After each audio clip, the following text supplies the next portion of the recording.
Welcome back. This channel exists because of your support. Subscribe, hit like, and share your thoughts in the comments. Now let's get into the story. Burgers sizzled on the grill, filling the air with that unmistakable Memorial Day weekend smell. I flipped another patty, watching the char marks form while my neighbors mingled across the backyard. The weather couldn't have been better, 75 degrees with clear skies, the kind of afternoon that made suburban Columbus feel like the best place on earth. Oak trees along the property line swayed gently, their leaves rustling in the warm breeze. People clustered around the cooler, sprawled on lawn chairs, wandered between the patio and the grass with drinks in hand. This was supposed to be one of those perfect neighborhood gatherings where nothing went wrong. Kevin and Amy Patterson were laughing near the cooler, probably telling the story about their trip to Nashville again. Steve Coleman was deep in conversation with Tom Worth about something to do with lawn care and the best time to overseed. The Johnsons sat in the shade of one of the oak trees, nodding along to whatever Rachel Worth was saying about her kids' soccer tournament. Somebody had put music on, something classic rock that nobody objected to but nobody really listened to either. Our neighborhood in Columbus, not far from Goodale Park, was the kind of place where people actually knew each other. Block parties happened. Kids rode bikes in the street. We looked out for each other's houses when someone went on vacation. It was comfortable, safe, normal. My wife Michelle held court on the patio, wine glass in hand. Her third, maybe fourth. I'd stopped counting years ago. I could hear her voice getting louder with each refill. That particular pitch it took on when she'd had just enough to lose her filter, but not enough to slur. She always got more animated after a few drinks, gesturing wildly with her free hand and laughing at her own comments before anyone else had a chance to react. For once, I was actually enjoying myself out here by the grill, away from her performance. There was something peaceful about standing over hot coals, flipping burgers, making sure nothing burned. Simple task. Clear goal. No criticism about how I was doing it wrong. Then I heard my name cut through the conversation and music. Seriously though, Michelle said, loud enough to carry over the entire backyard, loud enough to make sure every single person heard her. Who wants to take my husband off my hands? The conversations stopped mid-sentence. Someone turned the music down. I felt every person in that yard turn to look at me, then back to her, then to each other, trying to figure out if they'd heard what they thought they'd heard. The spatula froze in my hand. A burger was starting to char, but I couldn't move. Michelle laughed, that wine-loosened laugh that said she thought she was being hilarious. She kept going. He comes with zero ambition and maximum contentment. Great deal for someone, right? Low maintenance, never complains, perfectly happy to stay exactly where he is forever. The silence that followed was the kind that makes your ears ring. I saw Steve Coleman staring down at his beer like it held the secrets of the universe. Amy Patterson's mouth hung open, and she'd put her hand over it. Tom Worth looked uncomfortable, but couldn't seem to look away, like watching a car accident happen in slow motion. Mrs. Johnson whispered something urgent to her husband, who shook his head sadly. Rachel Worth had her phone out already, probably texting someone who wasn't even there. I could feel my face heating up, not from the grill, from the shame of having my wife announce to our entire social circle that I wasn't enough for her, that she'd been thinking about this enough to joke about it, that she saw me as something to be traded away, like an old couch on the curb with a free sign taped to it. Then Diane Winters stepped forward from the edge of the crowd. She lived 3 houses down, had been divorced about 8 months. Quiet woman, kept to herself mostly at these neighborhood gatherings. I'd talked to her maybe 3 times in the 2 years since she'd moved in. She usually brought a dish, stayed for an hour, thanked the hosts, and went home. Pleasant, but distant. But now she was walking toward the center of the patio, her expression calm and thoughtful. Actually, Diane said, her voice carrying clear and steady across the yard, I'd be interested. Michelle's laugh caught in her throat.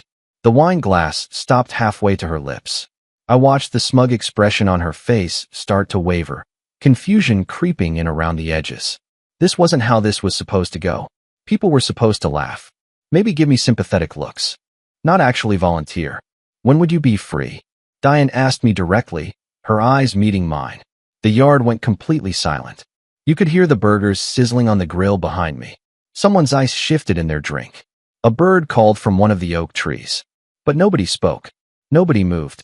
I set down the spatula carefully on the grill's side table and walked toward the patio, toward where Michelle stood frozen with her wine glass still suspended in midair. Every step felt deliberate. Every eye in the yard tracked my movement. I kept my voice calm and level, made sure everyone could hear me clearly. "Well, honey," I said, stopping a few feet from Michelle, "I really appreciate you doing the marketing for me. That's very thoughtful. Should I start packing now? Or did you want to negotiate terms first? Maybe work out a trade deal? See if anyone else wants to make a counteroffer?" Michelle's face went pale. She tried to laugh again, but it came out wrong. "Come on, everyone knows I was kidding around." "I wasn't," Diane said simply. By 5 o'clock, the last guest had left. Kevin and Amy made excuses about needing to get up early for something. The Johnsons said they were tired from the heat. Steve claimed he had to get home to feed his cat, even though I'd never heard him mention having a cat before. Everyone found a reason. They took their dishes, offered quick thanks, avoided eye contact, and got out as fast as politeness allowed. Michelle and I cleaned up in complete silence. The kind of silence that feels heavier than sound. I collected empty beer bottles from the tables and lawn chairs. She scraped plates into the trash, each movement sharp and angry. The afternoon sun was lower now, casting longer shadows across the backyard. Neither of us spoke until the back door closed behind us, and we were alone in the house. She made it about 10 seconds before exploding. "What the hell was that?" Her voice bounced off the kitchen walls. I hung my keys on the hook by the door, took my time doing it, then turned to face her. "That was you learning what happens when you humiliate your husband in public. It was just a joke. Can't you take a joke?" "Was it funny?" I asked, keeping my voice level. Because I didn't hear anyone laughing. What I heard was dead silence and people getting uncomfortable. What I saw was our neighbors looking at me with pity. Her face flushed red, the wine and anger mixing.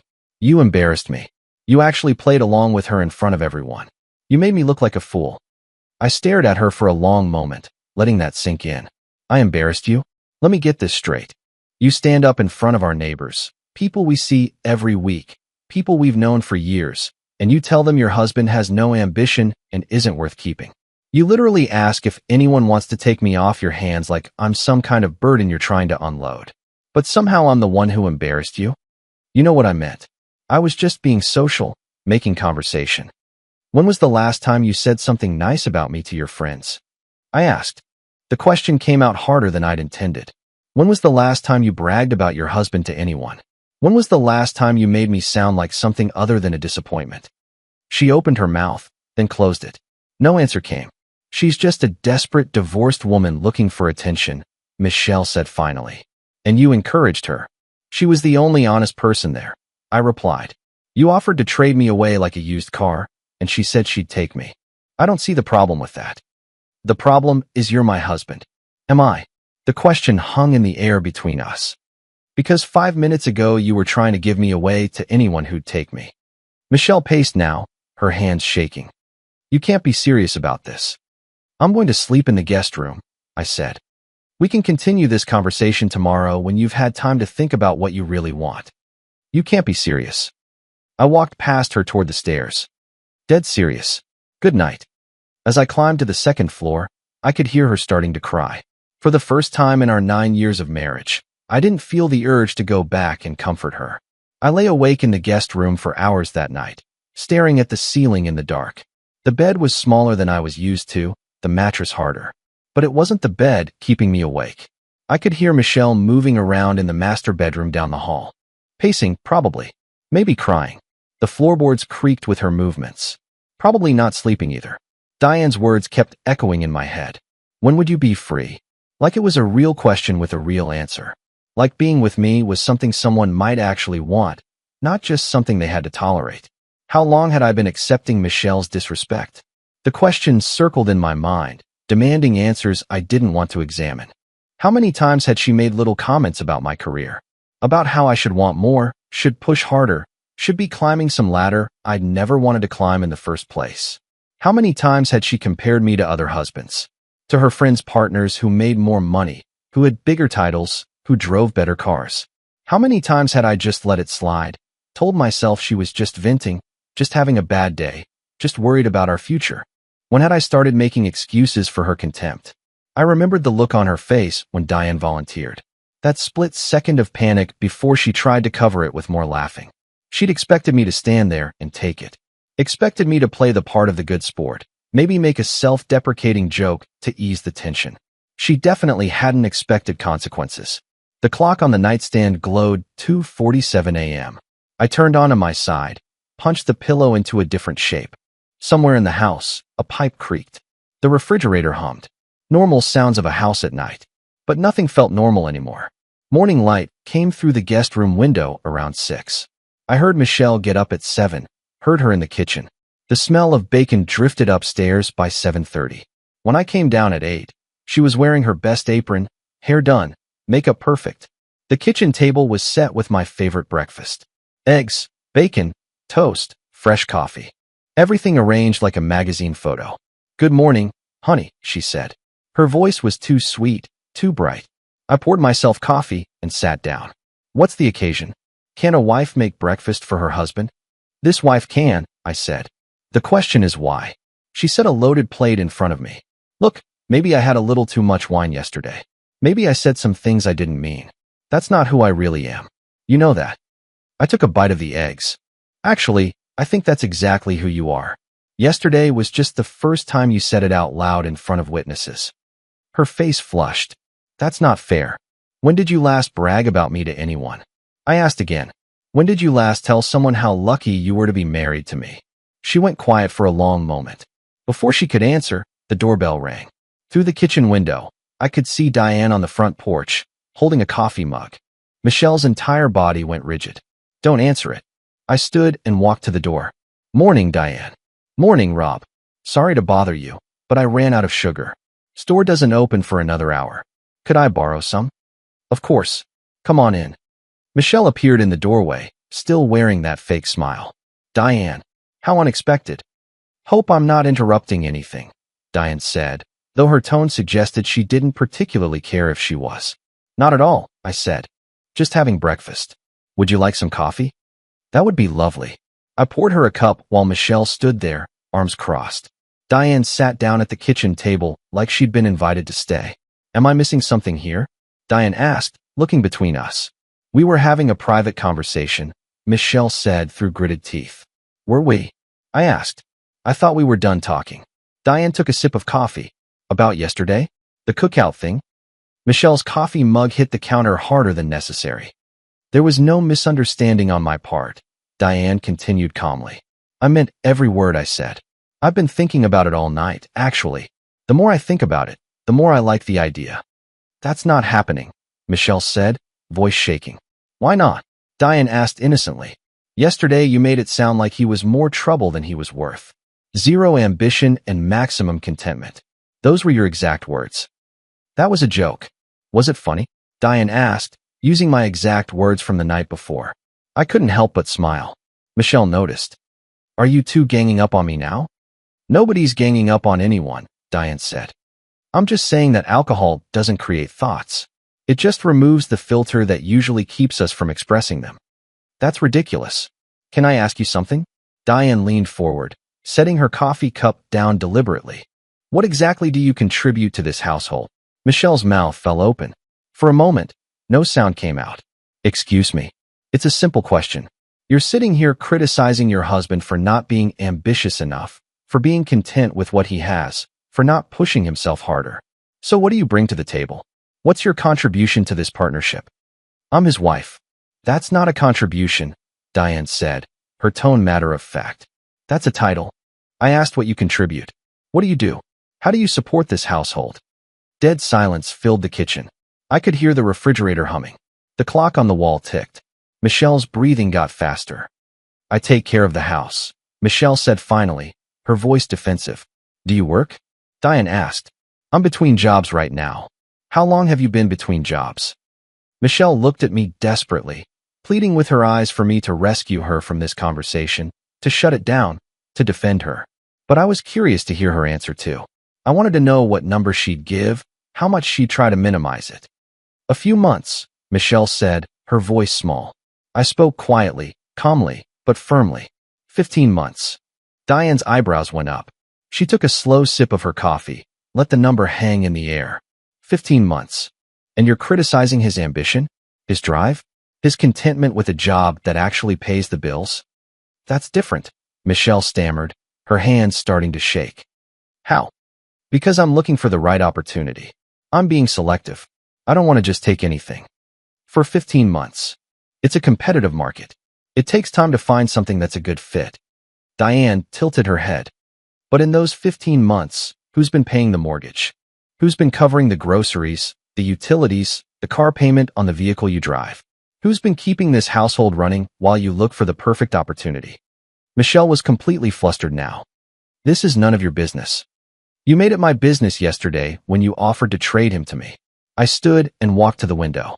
Outside, I could see neighbors working in their yards, living their normal Sunday morning lives. Inside, something fundamental had shifted. You know what I realized? I said, not turning around. I've been apologizing for who I am for years. Making excuses for why I'm not rich enough, successful enough, ambitious enough for you. That's not true, Michelle said weakly. I turned to face them both. How many times have you told me I should ask for a promotion? How many times have you suggested I look for a better job? How many times have you made it clear that what I do isn't good enough? She didn't answer. Here's the thing, I continued. I like my job. I'm good at it. It pays well enough for us to live comfortably. And most importantly, it gives me time to enjoy my life instead of chasing some impossible standard of success. Diane smiled. Sounds perfect to me. Michelle shot her a look that could have killed. Nobody asked you. Actually, I said, you did. Yesterday, in front of everyone. Diane stood and smoothed down her dress. Maybe I should go. I can see I'm making someone uncomfortable. When do you want me to pick him up? She asked at the door. The question hung in the air like smoke. Michelle's face cycled through about 6 different emotions before settling on pure rage. Get out, she said to Diane, voice shaking. Get out of my house right now. Your house. Diane raised an eyebrow. Funny, I thought it belonged to both of you. Though given that you've been unemployed for 15 months, I'm guessing his name is the only one on the mortgage. She was right, of course. The house was in my name only. I'd bought it before we got married and never bothered to add her to the deed. After Diane left, Michelle turned on me. How could you do this to me? Flirt with another woman right in front of me? How can she steal something you don't want? I asked. I never said I didn't want you. You demonstrated it. In front of half the neighborhood. She started crying, harder this time. We took vows. For better or worse. Which part is this? I asked. Because it feels pretty close to worse to me. I walked to the closet and pulled out suitcases. What are you doing? I want you to pack your things and leave. The color drained from her face. What? You heard me. Pack and leave. You can't be serious. This is my home. No, I said firmly. It's my home. Your name isn't on the deed. I bought it before we got married, remember? But where will I go? Your sister's. Your mother's. A hotel. I don't care. I don't have any money. I looked at her. Then maybe you should have thought about that before spending 15 months criticizing the person who pays for everything. She grabbed my arm. Please, we can work this out. I'll change. I'll get a job. I gently pulled my arm free. You've had 15 months to get a job. You've had 9 years to appreciate me. Why should I believe you'll change now? My phone buzzed. I checked it. A text from Diane. Hope you're okay. Here if you need to talk. Michelle saw me reading it. Is that her? I showed her the screen. Yeah. Delete it. Block her number. Why would I do that? Because I'm your wife. The same wife who tried to give me away yesterday. She sat down heavily on the couch. This isn't how today was supposed to go. How was it supposed to go? I asked. You humiliate me. Everyone laughs. We pretend it never happened. She didn't answer. I spent the next hour systematically packing her clothes into the suitcases. She followed me around, trying to grab things back, but I was patient. No anger, no violence. Just determination. Her suitcases ended up by the front door. You're really doing this, she said, staring at the luggage. Yes. Where am I supposed to go? That's not my problem anymore. I carried the suitcases to her car while she followed, still crying. Steve Coleman was walking his dog. Amy Patterson was checking her mail. The Johnsons were on their porch. Everyone could see what was happening, and everyone pretended they couldn't. Michelle loaded the last suitcase into her trunk and turned back to me, hoping for one more chance to change my mind. But I was already walking back inside. She sat in her car for 5 minutes. I watched from the upstairs window. Finally, she drove away. Diane was visible on her porch, 3 houses down. She caught my eye and nodded once. Supportive, not celebratory. Monday morning, I called a locksmith. By 10 o'clock, the front door had new locks. I changed the garage code too. Michelle's keys wouldn't work anymore. Steve Coleman came over around noon. Hey man, saw Michelle leave yesterday. You doing okay? Better than expected, I said. Good for you. That was rough, what she said at the cookout. Monday afternoon at 2, Michelle's car pulled into the driveway. I watched through the window as she walked to the front door with confidence, tried her key, and realized it didn't work. Panic crossed her face. She rang the doorbell multiple times. I waited 30 seconds before answering, then opened the door, but stood in the doorway. Didn't invite her in. What do you want? I live here, she said desperately. No, you don't. Not anymore. You changed the locks. I did. You can't do that. Already done. I have rights. We're married. This is illegal. I leaned against the doorframe. House is in my name only. You haven't contributed financially in 15 months. Talk to a lawyer if you want.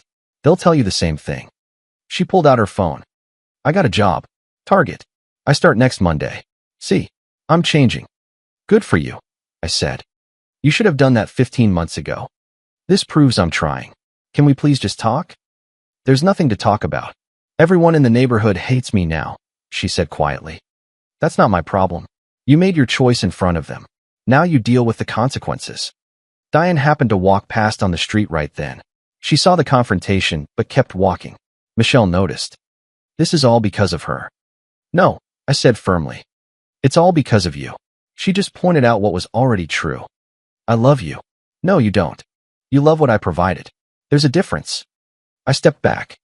Goodbye, Michelle. She put her hand against the door. What if I prove I've changed? Move your hand, or I'm calling the police. She pulled it back. I closed the door and turned the lock. She stood on the porch for 2 minutes, then walked back to her car. I saw Amy Patterson watching from her window. Steve Coleman was on his lawn. Both witnessed her rejection. That evening, Amy Patterson brought over a casserole. Thought you might want something home-cooked. For what it's worth, I thought you handled that really well. Most men would have exploded. 3 weeks later, I was grilling burgers in my backyard again. But this time, Diane was helping me with the side dishes. The atmosphere was completely different. No tension, no walking on eggshells. Just 2 people enjoying each other's company. The same neighbors were there. Kevin and Amy Patterson, Steve Coleman, the Johnsons, Rachel and Tom Worth. Everyone more relaxed than they'd been at the Memorial Day cookout. There were occasional glances between couples, but mostly people just seemed genuinely happy to be there. These ready? Diane asked, holding a plate for the burgers. I checked. 2 more minutes. She squeezed my shoulder briefly and went back to the salad. Simple, natural. Steve came over with a beer. Man, you look different. Different how? Lighter. Relaxed. I feel it, I said. Amy approached Diane in the kitchen a few minutes later. I could hear them through the window. I have to say, you 2 look good together. We're taking it slow, Diane replied. Smart. But it's nice to see him smile like that. He deserves to smile. Around 4 in the afternoon, a black sedan pulled up out front. Michelle got out. She looked better than she had 3 weeks ago. Professional clothes, hair done. But there was uncertainty in her movements as she walked toward the backyard gate. Steve saw her first and nudged Kevin. Conversation gradually stopped. Michelle opened the gate and walked into the yard. All eyes turned to her, then to me. I set down my spatula. Michelle, can we talk? Her voice was steadier than it had been 3 weeks ago. Please, just 5 minutes. I don't think so. I came all this way. Nobody asked you to. The neighbors watched, some uncomfortable, others curious. Diane stood back, calm and quiet. Not interfering, just present. I got the job at Target, Michelle said. I've been working 3 weeks now. I'm different. I understand what I lost. Good for you, I said. You should be doing that for yourself, not for me. I can appreciate you now. I gave her the same test I'd given 3 weeks ago. Name one thing you love about me that has nothing to do with what I provide. She'd prepared this time. You're patient. You're kind. You make people feel comfortable. That's a better answer, I acknowledged. 3 weeks too late. Please. I made a mistake. One stupid comment at a party. It wasn't one comment, I said. It was 9 years of accumulated disrespect. The party was just when everyone else heard it. Diane stepped forward. I think you should go. Michelle rounded on her. This is between me and my husband. Ex-husband soon, Diane said calmly. And no, you made it everyone's business 3 weeks ago. Amy spoke up from across the yard. She's right. Steve nodded. You said what you said, Michelle. Mrs. Johnson added quietly. We all heard it. Michelle looked around. No allies. She turned back to me. What about our history? 9 years together? 9 years where you made it clear I wasn't enough, I said. History isn't a reason to stay. It's just evidence of what didn't work. I really have changed. Maybe you have, but that doesn't mean we belong together. Diane looked at Michelle. You know what the difference is? I knew he was worth keeping from the start. You only realized it after you lost him. Michelle's tears were genuine this time. Real grief, not manipulation. But it was too late for that to matter. Goodbye, Michelle, I said. I hope you find someone who makes you happy. Someone you actually appreciate. She realized she'd lost. Completely and finally. She walked back through the gate and drove away. Silence lasted about 30 seconds. Then Steve said, Well, that was uncomfortable. But necessary, Amy added. Tom Worth raised his beer. Who wants another round? The party resumed. I felt lighter. The threat was finally gone. That evening, after everyone left, Diane and I cleaned up together. Working in comfortable silence. No need to fill every moment with conversation. That was harder than I expected, I said. Seeing her. Regrets. Not even a little. Just closure, I guess. We finished the dishes and walked to the back porch. Sat on the steps together as the evening cooled down. My arm around her shoulders, her head resting against me. You know what's different? I asked. What? This. It's easy. Relationships shouldn't be constant work. My ex-husband never noticed anything I did, Diane said. Took everything for granted. I put up with it for 12 years. Finally left when I realized I was happier alone. And now I'm happier than I've been in years. And I'm not even alone. I pulled her closer. Neither am I. You know what I realized? Diane said. Some people don't see value until it's gone. And by then, it's too late. Michelle really did change, I think. Probably. But change isn't enough. Not after that much damage. What are we doing here? I asked. What do you want to be doing? This. Exactly this. No rush, no pressure. Just seeing where it goes. She smiled. I can work with that. We sat there as the sun set, comfortable in the silence. Eventually she looked up at me. Thank you. For what? For being exactly who you are. No more, no less. That's all I ever wanted, I said. Someone who thought that was enough. It's more than enough. The kiss was natural, unhurried. Just two people who appreciated each other finding something real after something toxic. You know what's funny? I said later. What? She did me the biggest favor at that cookout. Gift-wrapped my future and handed it to me. All I had to do was say yes. Diane laughed. All we had to do was say yes. Best decision I ever made. 1 week later, I sat on the back porch with my morning coffee, looking at the yard where it had all started. For weeks since Michelle's comment. 3 weeks since she'd left. 1 week since her final rejection. Steve Coleman waved from his yard. Morning. I waved back. Simple, friendly, no underlying tension. Amy came by with some mail that had gotten mixed up. Oh, and we're having a cookout next weekend. You and Diane should come. We'd love to. Great. See you then. I realized I hadn't thought about Michelle in days. No anger, no bitterness. Just absence. Like background noise that had finally stopped, and now I could hear clearly. My phone buzzed. Diane, dinner at my place tonight? What time? Whenever you're free. I smiled at the phrasing and typed back, I'm free. Yes, you are, she replied. I understood now. It wasn't about Michelle being terrible or Diane being perfect. It was about respect, about appreciation, about boundaries and knowing your worth. Sometimes the best things come from the worst situations. Sometimes cruelty sets you free. Sometimes the joke that hurts the most is the one that wakes you up.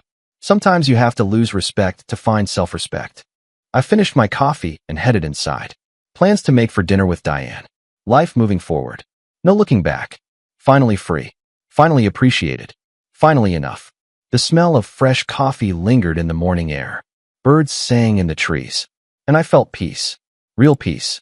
Because sometimes the best revenge is simply being happy. Dear listeners, that's our ending. If it resonated, subscribe to support the channel. See you next time. 진짜 100이에요, 형님. 진짜. 아니, 진짜 100이야. 진짜 100. 예.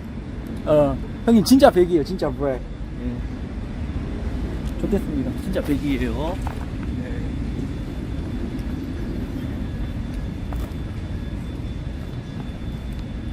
아이, 어떡하지? 식사하게 있나요? 미치겠네, 진짜.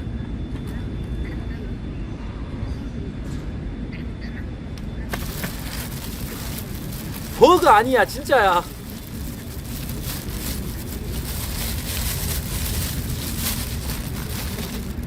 야, 오늘 제육볶음에다가 국밥 딱 야무지게 시켰는데, 예, 결국 나가래요. 예, 어쩔 수가 없어요.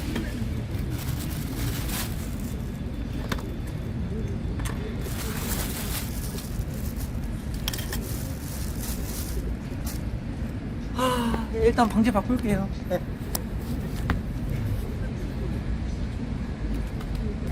네. 형님이 그 대가리 총 맞은 아닌가요?